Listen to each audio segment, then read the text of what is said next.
Bonjour.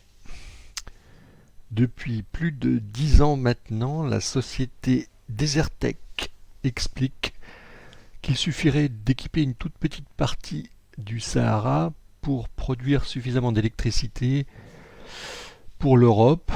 Le petit carré rouge ici représente la surface qu'il serait nécessaire d'équiper pour produire suffisamment d'électricité pour l'Europe et même pour l'ensemble de l'humanité.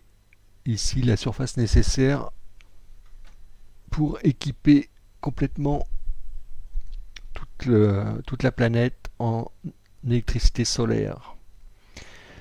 Du coup, en Europe, eh bien, il est beaucoup plus rentable d'installer des centrales solaires au nord de l'Afrique ou dans le sud de l'Europe et de transmettre cette électricité par des lignes à très haute tension vers le réseau européen, puisqu'on produit à peu près 3 fois plus d'électricité au Maroc que dans le nord de l'Allemagne avec des panneaux solaires.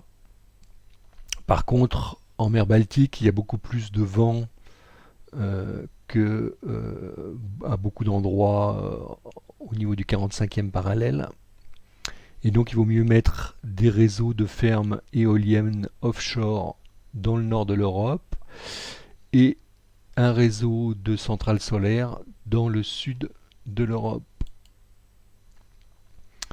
On voit que 2020, le prix de l'électricité en mégawattheure produite par les panneaux solaires photovoltaïques a chuté pour atteindre 30 euros du mégawattheure aujourd'hui.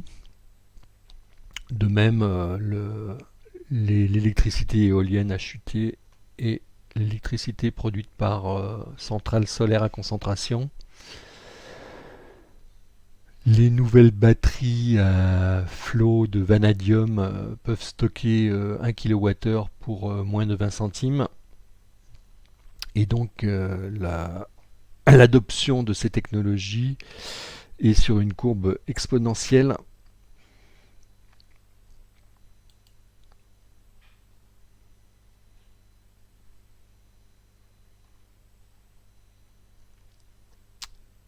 Comparé au charbon qui produit 1 kWh pour 5 à 8 centimes, eh bien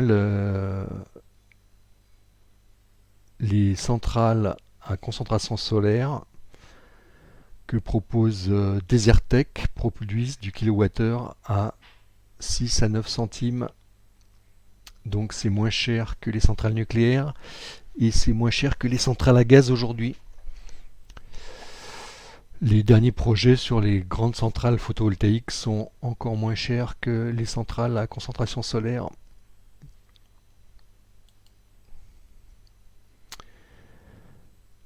Construire des centrales solaires dans le désert aujourd'hui, c'est une technologie qui est bien maîtrisée.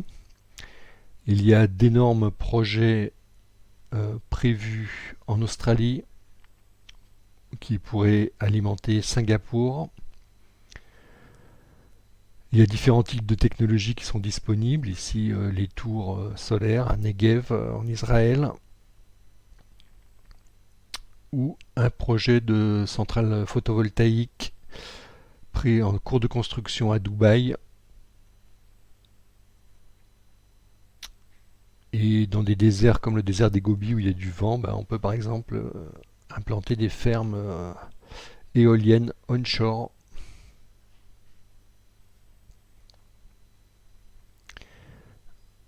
Aujourd'hui, la technologie est une technologie mature que nous savons maîtriser.